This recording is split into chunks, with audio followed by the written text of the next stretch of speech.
Hey everyone, welcome to a new Fireside chat. My name is Luke Murray, a Microsoft Azure MVP from New Zealand, and will be your host today. We have something a bit different today. Today we're going to talk about something less technical, but every much just if not important, and that is about building your own brand and growth thinking in a digital global world. Today we welcome Elizabeth to discuss it with us. So, yeah, Hey, Elizabeth, do you want to introduce yourself? Welcome. thank you so much, Luke. Excited to be here. Yes, my name is Elizabeth Pappalardo, and I'm a community program manager at Microsoft. I'm based in Australia, but I look after a lot of our countries across the APAC region, Australia and New Zealand as well. So excited to be here. So thank you. When I thought about this, I mean the subject, I noticed very much that you were doing a lot on LinkedIn, answering questions, helping people that just were across the entire industry, right? Not just MVPs. So this is a passion for you. Definitely, yeah. I think just being within Microsoft and working with our MVPs, so our most valuable professionals, our Microsoft Learn student ambassadors, just seeing the impact that they're making, and we empower those to build their community leadership. I just saw this natural relationship with personal brand. I guess that's coming from my marketing background as well. So that's kind of how, in a way, like I kind of transitioned myself into being more mindful around personal brand. So that's really good because that actually leads right into the first question that I had, which was like, how do you define your personal brand and how could it differ, for example, in the world we are today where the internet's at everyone's fingertips and versus, going down the street and Yeah, being very local. I mean, there's a whole thing about how your brand, for better or worse, kind of can seem quite big on the internet? Like, how do you define and what steps do you take to all develop right. it? That's a great question. So we'll start from the beginning. What is personal brand in general? Yeah. And there's this marketer called Neil Patel. He sort of says personal brand is like intentionally creating and influencing public perception of an individual. So how people think of you. So you're intentionally putting yourself out there into the world so people can have an opinion of you or a perception of you. And I think it's really positioning yourself as an authority if you want to be in a professional sense, and to sort of build your reputation and to differentiate yourself from the competition. So that's kind of personal brand and what it is. So you're definitely right. Personal brand is different for different platforms, even. And like it's an asset that everyone owns as well, which we probably don't realize. And it's a really important asset because it's how we make connections. It's how we get our next dream job. It's how we build ourselves as an authority, as an expert in a particular space. But we also have personal brand in different ways. Like you have one brand of how you are online. You might even Yeah. have another brand in your workplace, and then you might have another brand in your sports group or in your chess club, for example. So, like, your brand can be very different depending on your community that you're in.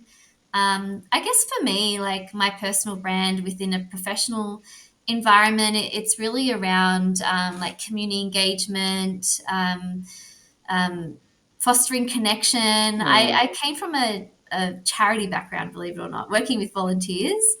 And Oh, I yeah. guess now I get to work with volunteers as our MVPs and student ambassadors. So it's very similar, but just different industries and different goals. But at the end of the day, everyone wants to help people.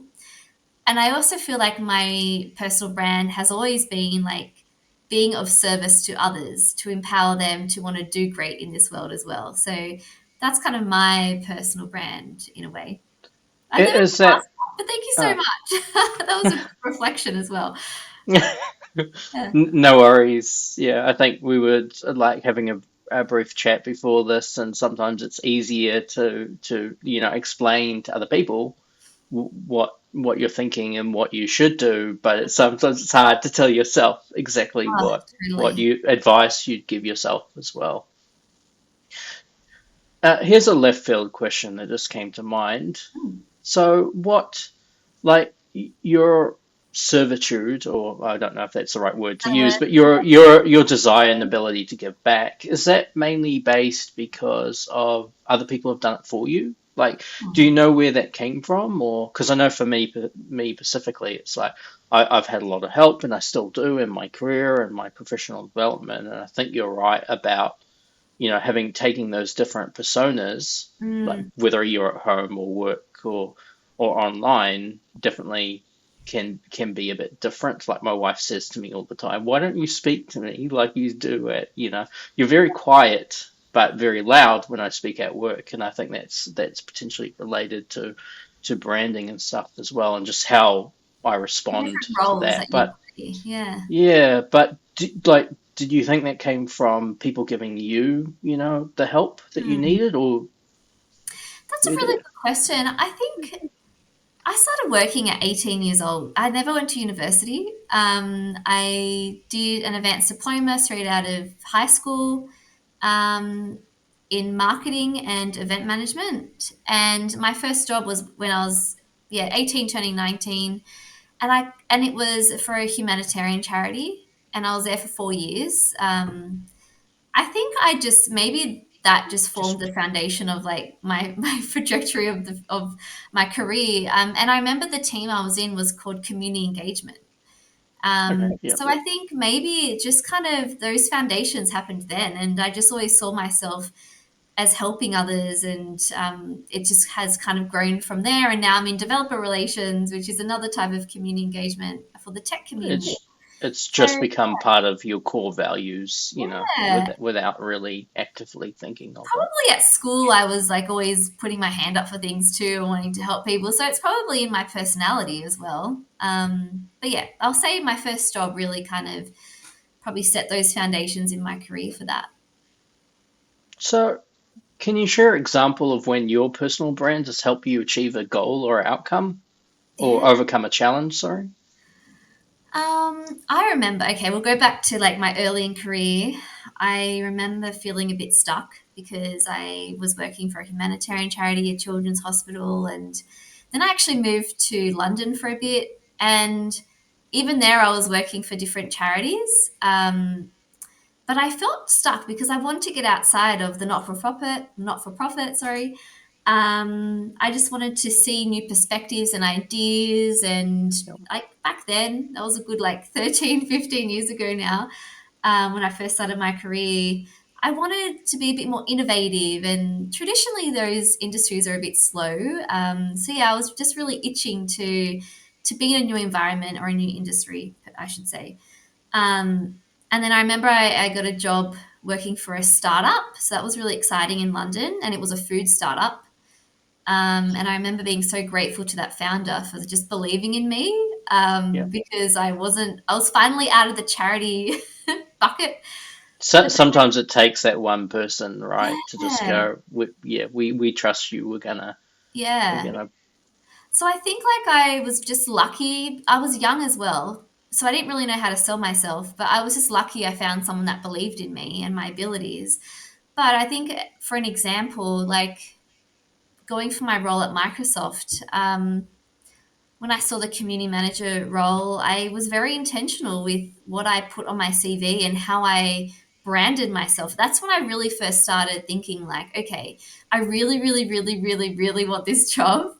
um, what do I need to do to like give myself the best chances? And I even like rejigged my CV, and I highlighted my core skills, which was um, marketing, program management, and community engagement. I remember those were the three top things on my CV. And even like for the first time, I was really trying to align myself to a job description, which I never really did before. So using their same terminology, so I almost aligned with their culture and their what they were looking for, their skill set. And I already had it, but I just probably didn't know previously how to express it. communicate it, kind of. Yeah, Yeah. and communicate it. So I was really intentional there, and I even went on their website, the Microsoft website, and I looked at what their values are.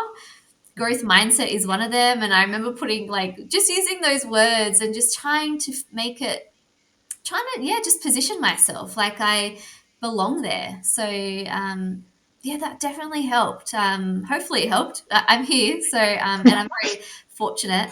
But yeah, that's when I probably was very intentional with how I put myself out there in the world for the first time.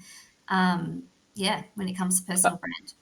I think there's a couple of things to touch on there. One is, just if you are applying for a job, I think a lot of people, and myself included, have been very much just caught in the trap of here's a generic CV, it's gonna describe what I've done, but it may not be very specific to that individual job.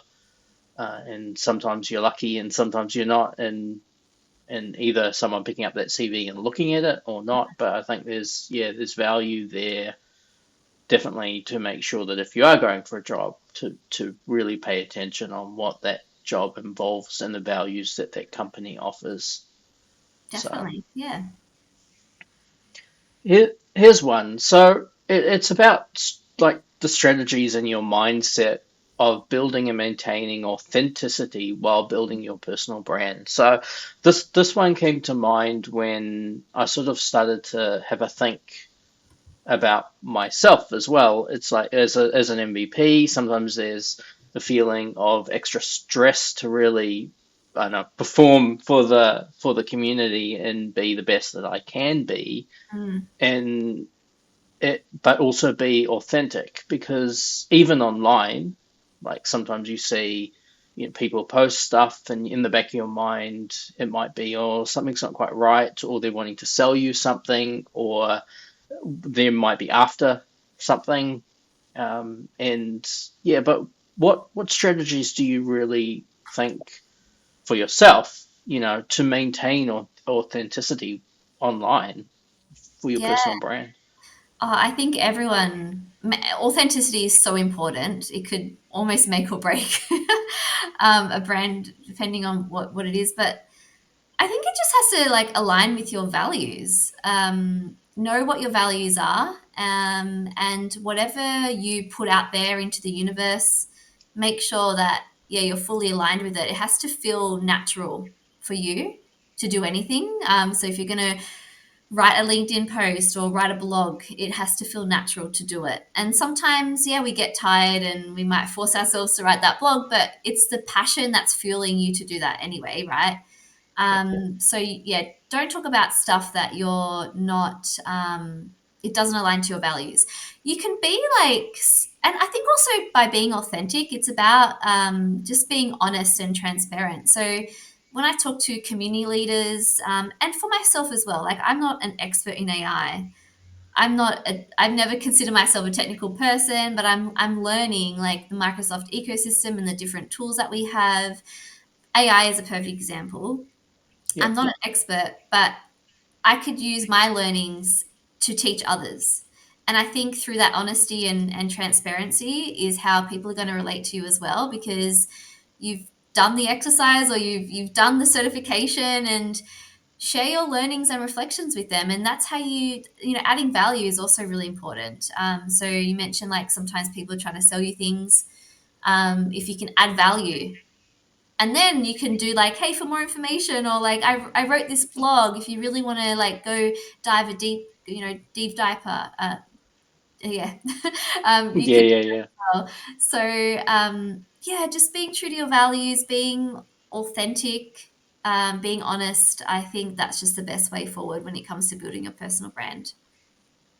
Yeah, I think, yeah, there's an element there, and I don't have any questions on it, but imposter syndrome as well can be quite huge in terms of strategy. I know it hits me all the time. I think sometimes it's just part of life. You just have to sort of squash that bug a bit. But everyone comes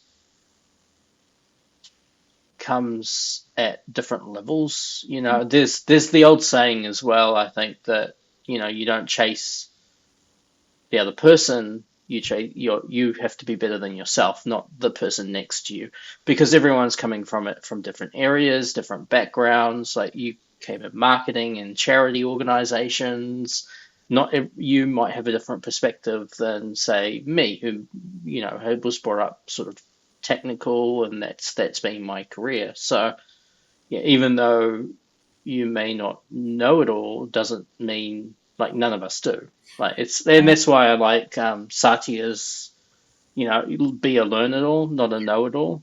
And like if we talk a bit about sort of the Microsoft MVP program, like to me, it doesn't mean that I know everything. I definitely don't, but I like to learn it all, and Yeah. I think that's maybe part of your brand as well, and being authentic to yourself. Yeah, we're all like evolving. So I think we want to position ourselves as an authority in something. And as you said, like we're all at different levels of that authority. So it's still okay. You can still be an authority in something, even if there's someone with way more experience than you, because you've done the work and you know it to a certain level, and then you're on that path to, evolving and transforming your skills as well. But yeah, I think being authentic is having that learn it all mindset as well. So love that. And being passionate, and yeah, Yeah, just being yourself really, and yeah. definitely. So how do you stay like social media? So we're online, we've got our brand, we're authentic, but obviously the trends change. Mm. So how would you stay current with digital trends and platforms to ensure your personal brand remains relevant? And the reason sort of for the context of this question is uh, like we have so many plethora of social media platforms. So we've got LinkedIn and X, or previously known as Twitter, and Blue, Mastodon. There's Discord. There's a whole plethora of actual platforms and ways that you might highlight your digital brand online. But how do you keep it relevant? Is it consistency? Is it like the right platform, or the right audience? Like how would you consider staying current with digital trends and Yeah. platforms? I think like when it comes to digital trends and platforms, you've got to think about your audience as well. So you're going to have a very different audience to X or Twitter compared to TikTok, or even compared to LinkedIn, right? Like it's a very different audience. So to stay relevant on those digital platforms, you've got to communicate to your audience. Like TikTok, I think, is a more educational based platform. LinkedIn is more for learning and business connections, and Hmm. X. I don't really use X, to be honest. And you don't even have to be on those platforms too. So you can align with what feels good for you and what your goals are as you build your personal brand. So I think, yeah, just knowing who your audience is and then communicating them to the right channels is really good. And like, it's not just social media. Like we have forums that people can go to. There's Discord, and yeah, those communities are so unique in how they communicate and feed off each other and like interact, right? So yeah, you've got to really know what the purpose of each platform is. But I think also staying relevant is following other community leaders. I think it's okay to be empowered or inspired by other people within your community. So you can like observe what they're doing really well, but you can also see what they're not doing so well. And if you want to be innovative and like, a forward thinking thought leader, like talk about those things that they're not doing. And that's maybe a niche or a gap that you're filling within the community that you can really make an impact in as well. So, yeah, I think there's a few ways there that you can stay relevant as things constantly evolve as well. And yeah, there's different platforms as well to do that on. I think there's an element of just growth sort of mindset there as well, in terms of yeah, thinking outside, sort of moving outside of that sphere of fear as well, of just trying something, right? If you don't, like, how do you know what platform, as an example, whether it's X or LinkedIn or, you know, whatever comes to mind, is right for you until you tried it, right? Is that, yeah, is there anything about growth? I love that. Yeah. I think you've got to experiment as well. And then, like, when you're experimenting, you're seeing feedback from your community, and then you're assessing. Or maybe you're seeing what really resonates with them, and then maybe what's not resonating. Or maybe you're understanding, as a community leader, or as you build your personal brand or your authority in your section, like, you want to make an impact. That's ultimately what you're trying to do. You're trying to be that leader and share really great content, information, be that person of change for others. But if your posts are only getting like 5 views, you could be putting in all this like really amazing work, but then no one's seeing it. So you've got to, it's not because your content's bad. It's probably because maybe you're communicating, in the wrong ways, or so yeah, you've got to like experiment and then just take on that feedback and see what else is working as well. I think that growth mindset again plays a role in it, and taking risks. Yes, don't be afraid to Taking take. risks. Yeah, and yeah, you're building a community, but probably again it comes down to that imposter syndrome. Like, Yep. what if I'm not perfect enough? And I know I feel like that a lot. Like, I am a bit of a perfectionist, and that's probably why I always maybe struggle before I hit post on something, because I don't know, I ponder on it for far too long. But yeah, you've just got to embrace the process. Actually, I heard someone say recently once, you've got to be uncomfortable. Sorry, you've got to be comfortable with the Comfortable. uncomfortable, and I think that's how you can be successful as well. Yeah, I like that. And yeah, and I think that flows in well for both on premise, like just in real life, branding and your own sort of way of thinking, but also online as well, and offering up, even in Microsoft Q&A or a forum where you may be able to, even if you don't know 100% the answer, but you know kind of where that person could look into, you can always just add a comment, right? And just try it out and see how it goes. I Yeah. think there's a measure of potential consistency Mm, as well, because, the first time you might post something, you might only get 5 views, but the next time might be 10. Like, I'm exactly. sure. So that kind of that goes right into our next question, actually, which is measuring the success of your personal brand. And what metrics or feedback do you consider the most valuable? So, how do you know that your personal brand is either negative or positive Mm, online? Like, how do you know that the stuff that you're doing is working? It's an interesting thought of going, yeah. does it come naturally, or like, how do you know that your personal brand is what you Mm. want it to be? Like, because if you can't measure it, how do you know if you've succeeded or failed? Do you have any thoughts about that? It's an interesting one. It So, is. I think it depends on like where you're at in your journey as well, and like how serious you want to take your personal brand. Like, if you're a CEO, maybe like you've got to have one particular brand, right? Like, yeah, because you're the face of a business.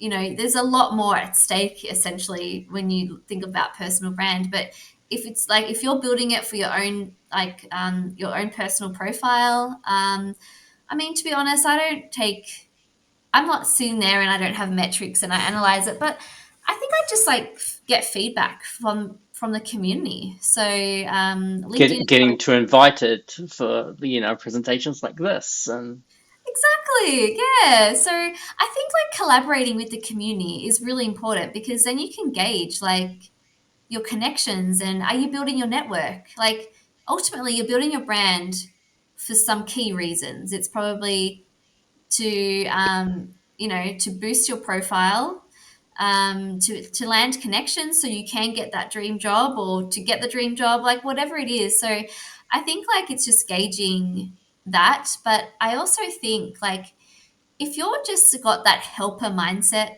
where you just want to help people, and you're just being really valuable in your community, but you also have to make sure you're talking to the right people, because there's no point of I don't know, if you're talking really deep tech to a certain type of person, they might not relate to your content because it's just so technical. So you've got to also make sure that if you want to build a community, it's really relevant, and they can relate to you. But yeah, I think just getting an assessment on your community, go to collaborate as well with other leaders. You can get feedback from them directly when you post something, like interact with the community, see what the engagements are like, reply to their comments. If they're answering on your post, reply to them. But I think also, like, when other people are putting content out there, don't just say like, "Oh yeah, like that's really cool." Like, add more value to like what they're saying. The So thought leadership around it of going, this is what I understand. Is this right? Or have you considered this or something? yeah, Not from a negative space, but more of a how you yourself might understand what's happening. yeah, or like share your own experiences. People love hearing from other people, like their journeys or case studies. Like, just say you've just landed a client or you created this new product. This is the problem you're trying to solve, and this is how I did it. Maybe you want to contribute by saying, "That's really cool. I did something similar, and yeah, these were the results that I got. Or I followed Mm. your instructions and I was able to create this." So I think it's just having that dialogue and just assessing that. So feedback is really good. Just interacting and communicating with your audience is really good, and yeah, just building that network, and if it's the right network for you as well. So yeah, there's a few ways to do it. It's very, I guess I'm more kind of it's qualitative more so than Yeah. quantitative. Yeah, that makes sense. And there's some old sayings as well. If you're the smartest person in the room, you're probably in the wrong room, because it's all about potentially learning or just feeding off other people as well, and just and building. It's Yeah. yeah. Yeah, just like sharing ideas, and you'll know, like, if you're always getting people disagree with you, either your ideas are, Mm. I don't know. Well before their time. Yeah, unless they're like that far ahead, futurist kind of way of thinking, or like maybe they're not authentic, or like, you could probably get a good assessment. But yeah, I think that interaction with people is so important, whether it's online or offline. I think that's a good way to gauge how your brand is going. I have students come to me, every now and again, going, I'm in this industry and I want to get a job in IT, as an example. And my first question is always sort of, what do you want to do? Like, IT is like huge in terms Mm, of what you can do. Like, you could be a marketing person, or you could be a technical developer or an architect. There's so many different things you can do, and so it's like, what do you want to do? And it's like, oh, I want to do this role, but it's like, what goal do you want to achieve, yes. right? What is the goal that you want to achieve? Because the goal of what you want to do, whether or not it's like, oh, I want to work in uh, soldering IoT circuits. I'm, just making stuff up, but it's like, well, that's your goal that you want to achieve. Now you look for a role that can help with that. But one of the first things I do is like, well, the type of industries that you're most likely to achieve that goal in, could be architect, could be agricultural, or a building and stuff like that. So go and reach out to the Yeah. local businesses and go and have a coffee with them. Go and donate your time to help. Like, I was personally lucky enough in my career that I did a lot of volunteer work for the local computer shop when I was in high school, and that really set me up for the essentially the rest of my career. But sometimes, like, you sort of have to just, yeah, I don't know, be authentic and just offer your time and go, because if you're meeting someone for a coffee, they're going to want to know what, are you authentic, or are you just after, I guess the way I'm way I'm pronouncing it is like, obviously we all need money, like, but you need to be passionate about what you want to do. Yeah, and I think like adding value too. Like if you're gonna have that coffee, like don't just say, "Hey, do you have a job for me?" or something like that. Like Yeah, you've kind of got to also think about how you can add value. And that's like with anything. It's not just like going for coffee with that person saying, "Hey, I noticed you do this. Do you need someone to help you with that?" Or I've got video editing skills. I noticed you have your own YouTube channel. Can I help you there? Or can I write a blog with you? I'm doing this on the side, and I've got some ideas for a project and some R&D stuff. And should we, like I think it's about adding value, and it goes to what you've said, like just being able to help them. But yeah, also not expecting things in return. I think is also important when you're building your brand. So yeah, just like putting out value into the community, and if they come back to you, then that's amazing. But yeah, you've got to not want to force that like that exchange in a way.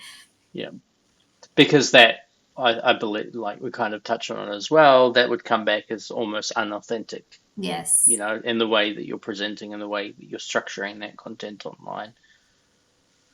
So this this question is really about adapting like your personal brand or having to pivot. So yeah, I've had to think of this myself, and it's very hard to sort of answer it from my perspective. But can you discuss a situation where you've had to pivot or adapt or change your personal brand due to feedback Mm, or changes in the digital landscape? Like, is there anything that comes yeah. to mind here?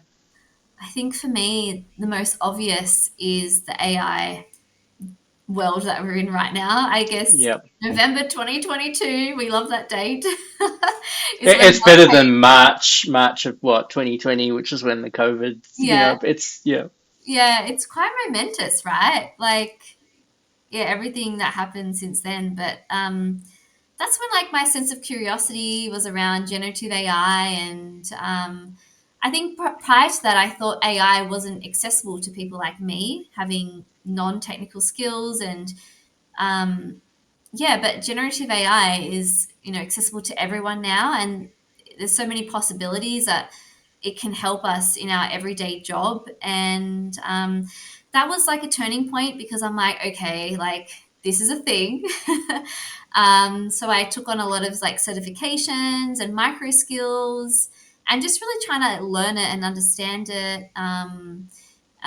We have a hackathon at Microsoft, and they were doing a skills challenge around generative AI, and we had to like, I'm trying to remember what it was. We had to like create a concept, and the concept had to have like a theme, and then like a place for it, and then like a menu. We created like I created a menu, and then um, like activities. So it was almost like it was actually giving you like like that creation side of things. And I ended up creating like some paradise for dogs in heaven. That was my concept because my dog just died. But oh, so yeah, but it was really fun because I was able to just be really creative, and like I just pictured all the things that she'd be doing in heaven and like what she would be eating, and the drink that she'll be drinking. But generative AI really helped me articulate all that and like visualize the pictures.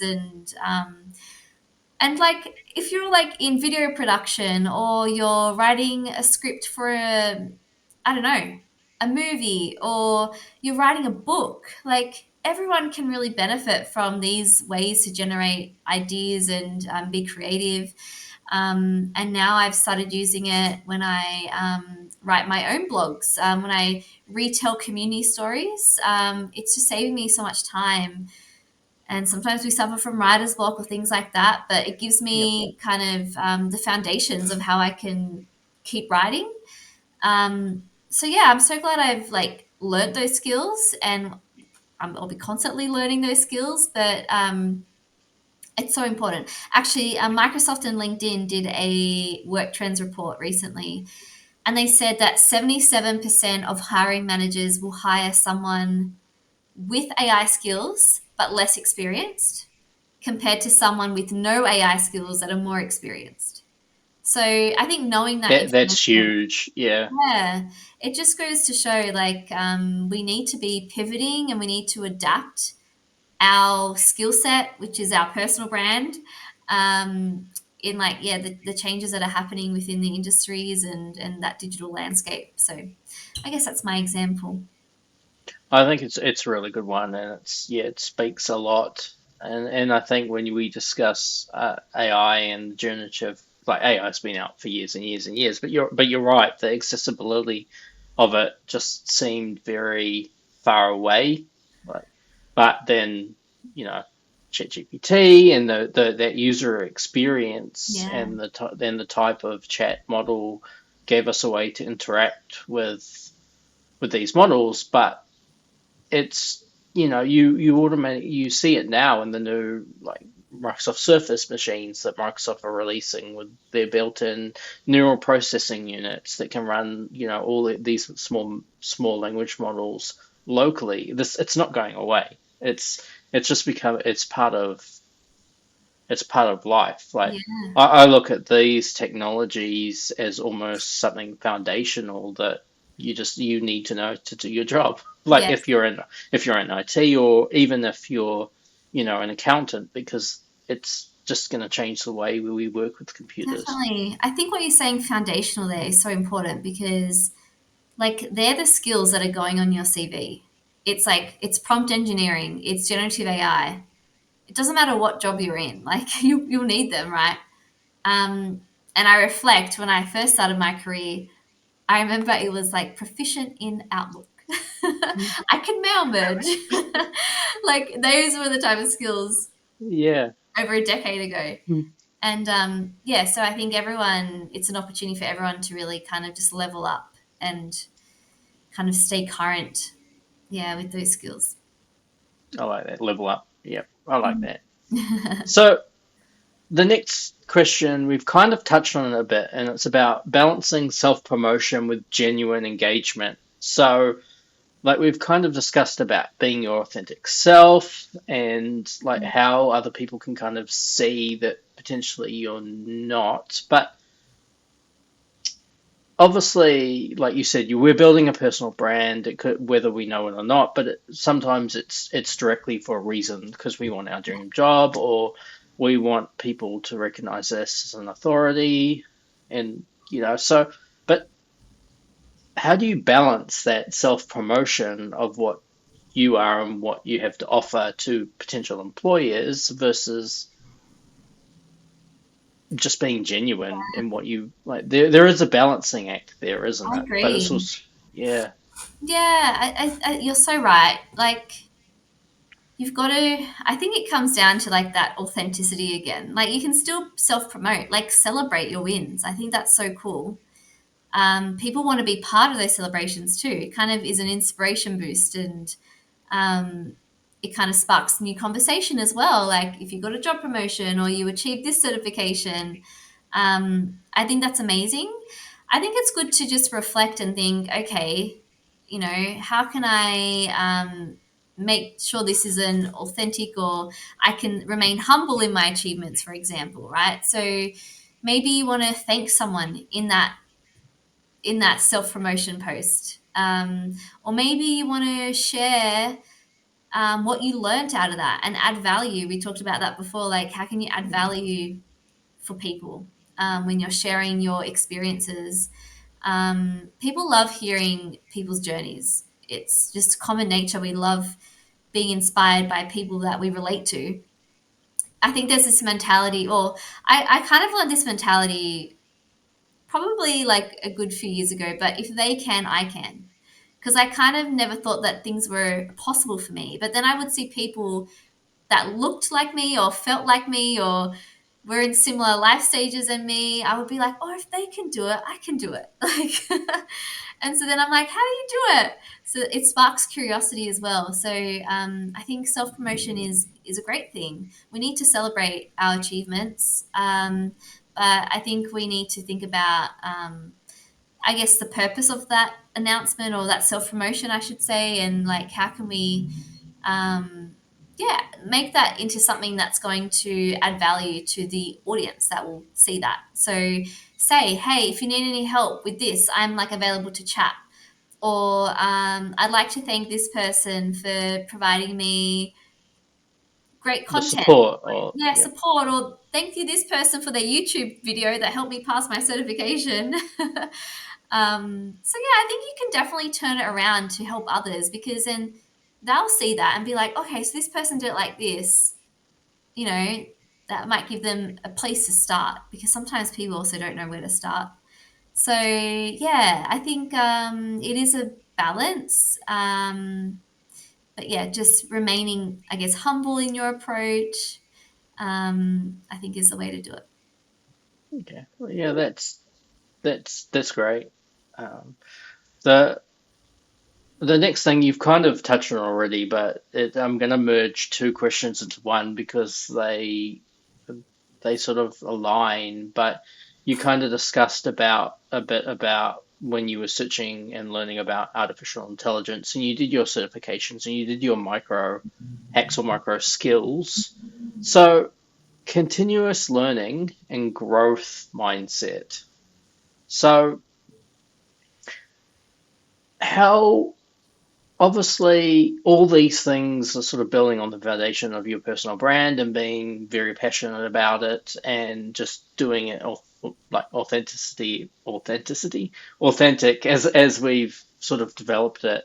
But obviously, like your ability to learn, to grow, and your ability to continuously, you know, learn and build that personal brand, not from only just a brand perspective of the whatever you're outputting, whether it's videos or blogs or whatever, but also about learning sort of yeah, what you want the brand to be. Do you have any thoughts around sort of your continuous learning path or growth mindset? Anything that's standing out are you about Yeah. this? It's a pretty open-ended question, but Look, I think it's a good question.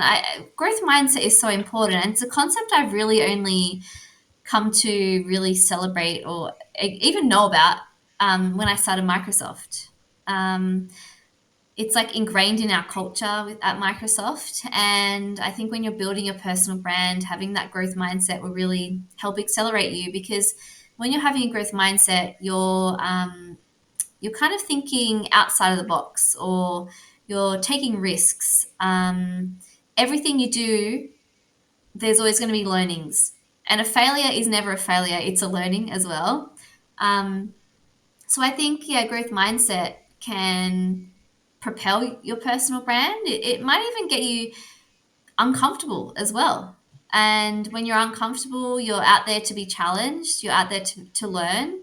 Um, Having a growth mindset, like, 2 years ago, when someone mm, asked me to go on their podcast, and I still feel funny sometimes. I'm like, oh my God, like someone wants me to talk about stuff about in my head. Like I get that like shyness, or I doubt my own expertise as well in my experiences, and that as well. But I think, yeah, just having that growth mindset helped me put myself out there in a way that I knew could help people. So yeah, growth mindset won't keep you limited. It will just broaden your horizons. And when you want to build your brand and have doors open for you that you knew never were possible, like that's where growth mindset can really come into play. Actually, there's a quote. It says, "Follow your bliss." It's by Joseph Campbell. Follow your bliss, because when you follow your bliss, doors will open that you never knew were possible. I think that's where I got that from. So growth mindset can definitely sort of be that catalyst for just expanding yourself and building your brand. I like that. Yeah, it's what's the other saying? If you're passionate about what you do, you've never worked a day in your life. I think Yes. it's yeah, something about that where yeah, definitely I think being like you said earlier, being comfortable with being uncomfortable is kind of the and I think about my own journey and definitely I'm doing stuff today that, 10 years ago I'd be like Yeah. this as an example, or Yeah. public speaking and community involvement is definitely more than I thought I was personally capable of doing. So sometimes it is that incremental steps of going, okay, well, you don't want to, I want to go and do this, but it's okay to, to work on it and do it bit by bit Yeah, because every learning opportunity is better than what you had yesterday, right? definitely. I think as well. Look, I remember the first time we met. It was in Auckland. Yeah, at the Mm, yeah, you were there. Yeah, I think you were there. Well, you were there because I think we asked you to speak at the event, yes. and you were really nervous. And I'm like, it's Yeah. fine. It's like it's cool. But I think just having that growth mindset that you had to put yourself out there, um, it's also like helping you in so many other ways. Yes, you're building your brand, but it's also building our confidence. It's like building our communication skills, our presentation skills. So, whatever you're doing where you're putting yourself out there and you've got that growth mindset, it's like a domino effect. It will help in so many areas of your life or your skill set as well. So, yeah, and I think you've come along far as well. So you should be proud of yourself with yeah, with doing this type of stuff as well, or the public speaking, and I'm learning as well. So I think we're on this journey together because I think it was roughly the same time when I started public speaking too. Yeah, I can go on personally about what effect like the MVP program has had on me personally, and I think that's just one of the things that, yeah, you think like I from a professional point of view, it's like I've had people give me that step up for that role that helped, set my career for where I am now, and then there's Microsoft for the MVP program, which allowed me to just really develop, I guess as a person Yeah, as well. So there's we I just want to go back to the learning part a bit. I think like we're not really going to discuss sort of certifications and whether or not people should do them or not. But you did mention something very key that I wanted to touch on, and hmm, that was micro skills. yeah, Like I think when people consider from a learning from a technical perspective, and this is why I think this conversation with you today is very is as much important as a technical one that my audience would usually hear is more around those micro skills. And we kind of touched a bit on like public speaking and being able to articulate what you want on social media and what you're trying to do. But how do you define and work with those micro skills? Like, which ones would you consider picking up, or any resources to help you learning those? Because I think they're as important, if not more important, than the technical stuff. Like, what are your thoughts here? I think micro skills are great because like they're really kind of bite size learning. So if you're like a busy professional and sometimes as well we learn in different ways and I think my attention span just isn't there sometimes to like sit through like a whole lecture or university degree or something like that. So I love like the short snippets of learning. So that's why I love micro skills. And the ones that I did were for free. And I'm based in Australia, in New South Wales, and it's actually supported by Microsoft. But our we have TAFE in Australia, so it's a partnership with TAFE, which is I think the umbrella is the Institute of Applied Technology, and they're just giving away some of these free micro skills. So I took that up. But yeah, they're quick to learn. They're easy, and it just helped me in a way. Like I kind of knew already these things. I've been hearing things, but I've done it, and it's kind of validated like what I thought. And then you get like a little badge to say, yeah, you've done this micro skill. But LinkedIn Learning is a great resource that everyone has access to. Um, and if you don't, like, I think you can get like a 30-day trial and a premium LinkedIn Yeah. account, and it resets every time too. So you can, accelerate, do like a block of 30 days of learning. And there's so many short courses there too. And then you even get something you can add on your LinkedIn under certifications as well or credentials.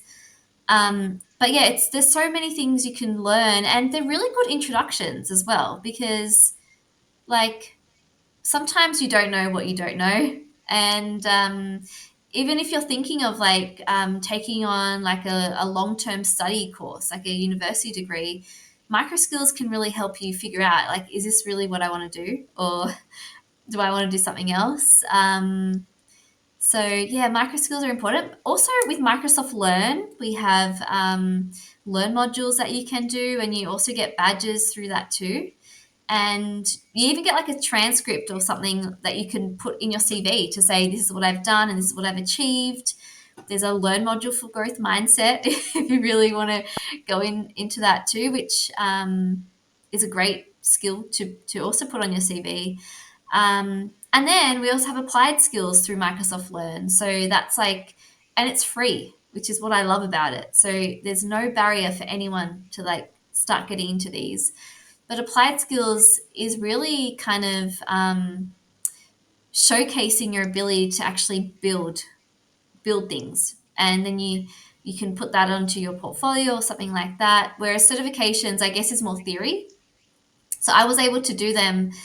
Essentially, I just learnt the theory behind it. I wasn't actually building anything, so I can talk about um, I don't know, Azure OpenAI, Yeah, very top level. I have an idea of what it does. Do I know how to implement it and like use all the tools? No, because I haven't played with it. But that's where applied skills can come into play, and that's all for free. And I think because the applied you did skills, the fundamentals, didn't you? So the AI fundamentals, yeah. yeah, yeah. So as a consultant or someone early in their career, just having that top level conversation, I think is you're able to have those. But then if you want to get into the more like developer side, that's where the applied skills come into play too. So yeah, there's so many ways that you can like keep learning and keep exploring, staying up to date with trends or like digital trends, or just even those soft skills. There's so many things. I also use YouTube a lot too. I learn a lot, or like podcasts. I follow a lot of our MVPs actually. That's how I got my first certification. Is um, I realized MVPs were teaching.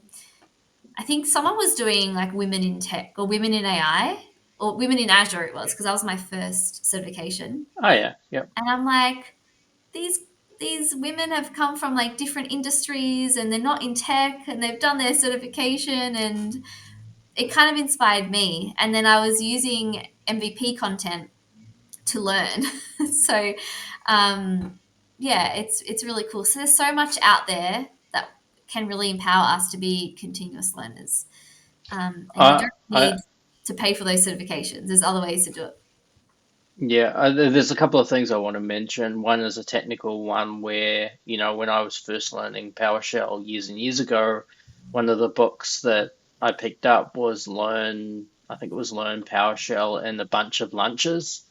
So, it was more, instead of this massive book that you had to read from page one to page, I don't know, 300 or something.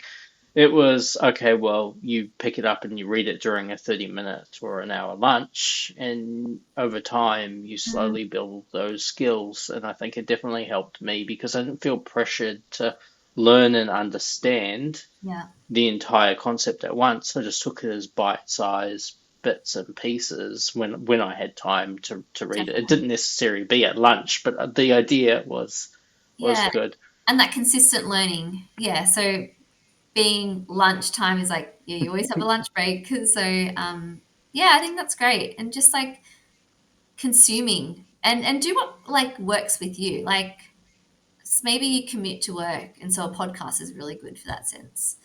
Um, so yeah, And you touched on something that was really good as well. I just want to point out because as a Microsoft Learn advocate for myself, because I love the platform and I love the fact that it's all free, like you mentioned, there is a lot more than just technical stuff on that on the platform. Like there's the growth mindsets, there's other things. I think there's one about accessibility and sustainability. There's a whole lot of other things other than just yeah, technical content on it. I think that's so important. Like as a professional, you've got to think about how else you add value to your workplace. And having maybe sustainability is something that where you can make an impact in, or just understanding how to design, or how to be more inclusive around accessibility, for example. They're skills that we don't always often see in job descriptions, for example, but I think it's so important that we talk about those other skills. And like, I guess when you're building a personal brand, that's how you can show your point of difference, because unfortunately not everyone is still talking about all this, right? And we focus on maybe just the hard technical skills, but all those other areas are just as important as well, and important for teams as well. I'm just mindful of time, so I've got sort of two more questions, but the last question is really around setbacks or negative feedback Mm. related to your brand. And so how do you handle setbacks or negative feedback related to your brand? Because it's personal, right? It tugs at your heartstrings, and so I guess there's ways of working and dealing with negative feedback. And what strategies would you use to turn them into growth opportunities? Because I Yeah. think at the core of it, you're like, we're trying to build our personal brand, we're trying to be authentic as possible, but you're not you're not going to please everyone. There are going to be those times when maybe your personal brand or the way you're coming across doesn't quite match the values that someone else might have, as an Yeah. example. So, do you have any thoughts around like working with that and turning them into growth opportunities for yourself? Yeah, I think the important thing is, yeah, making them, or having the mindset. How is this a growth opportunity? So I think it's how you want to take on that feedback is really important. So having that mindset is the first place, I think, to do it. But I think just being open and minded, and like, yeah, open to it, and the willingness to learn, is important. But then having that self reflection, does it still align with your values? If it does, then it's okay for people to disagree as well with you. But ensuring that it's appropriate, and it's not offensive.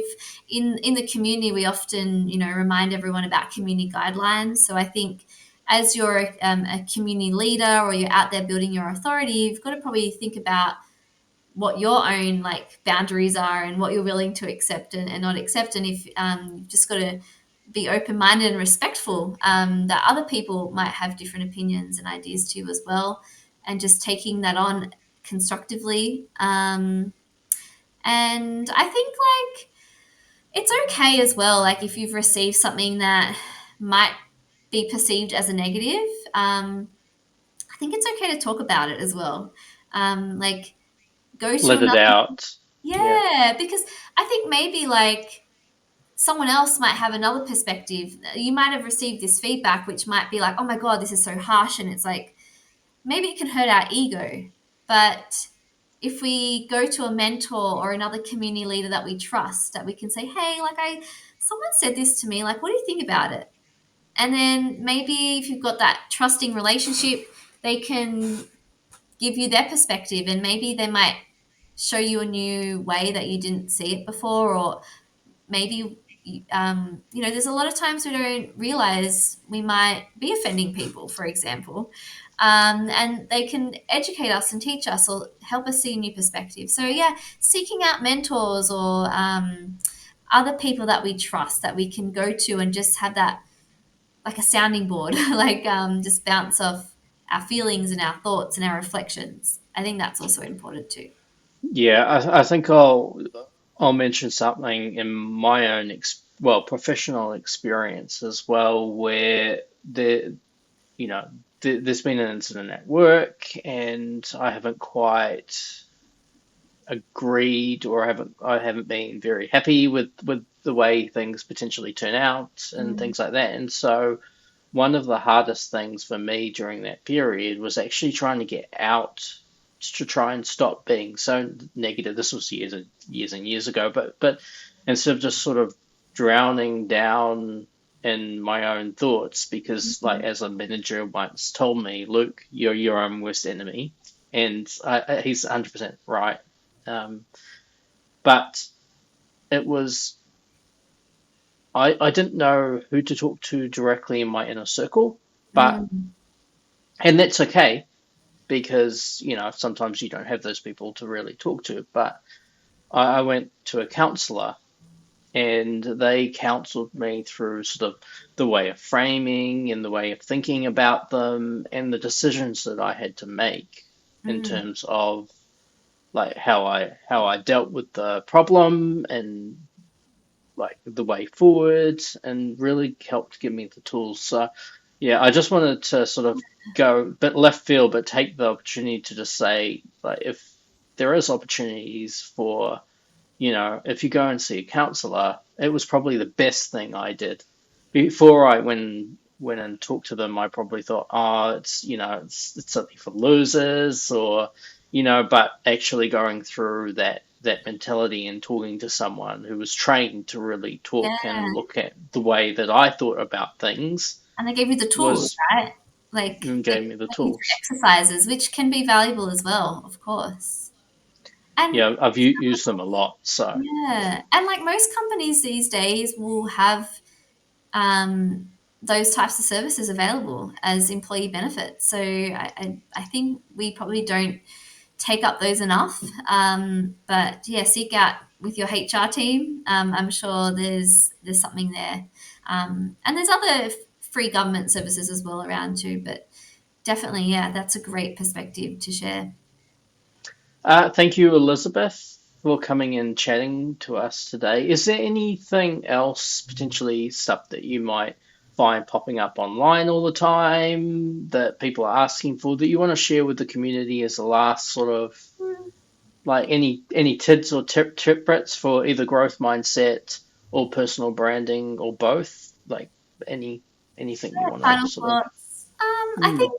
I think just to summarize, like it just comes down to being authentic, being consistent as well. If you want to build that brand and you want to put yourself out there into the universe or into the world and you want to be recognized for something or known for something, you've got to yeah, be active with community, active whether your community is online or offline, but be consistent and be authentic and add value. So by adding value, that means adding your thought leadership, what you're learning about, what your case studies that you've just worked on that you think could help other people. Just sharing your experiences could really be super powerful and can really impact others in making positive change in our world as well. So yeah, I think just reminding that if anyone is interested with your community about our MVP program or our Microsoft Learn Student Ambassador programs,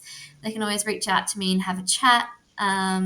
Because really, in those programs, we empower community leaders and we empower you to also learn and build, learn and grow, and then build using Microsoft technologies as well. So, happy to have a chat with anyone in your community about that too. Cool. Thank you for coming. And there's going to be people that potentially will be watching this and, looking at it. This was a very general discussion in terms of personal branding but it fits very much in like the Microsoft MVP community as well because everything that you've said sort of aligns or I can like those synapses in the brain start firing and you go, well, actually this works really well for not only just your day to day branding and what you're giving out to the universe, but also like the Microsoft MVP world as well, right? So, Definitely, yeah. It's like there's a correlation, and I think because I have that marketing hat on, I like to say I see those relationships between personal brand and sort of leadership programs and influencer programs. So that's yeah. I want to thank you again for coming and chatting with me today. Hopefully, the audience has learnt something from it. I definitely have, but thank you for coming and yeah, chatting. Thank you so much, Luke, and yeah, anytime. Cool. Thank you. Bye. Thanks.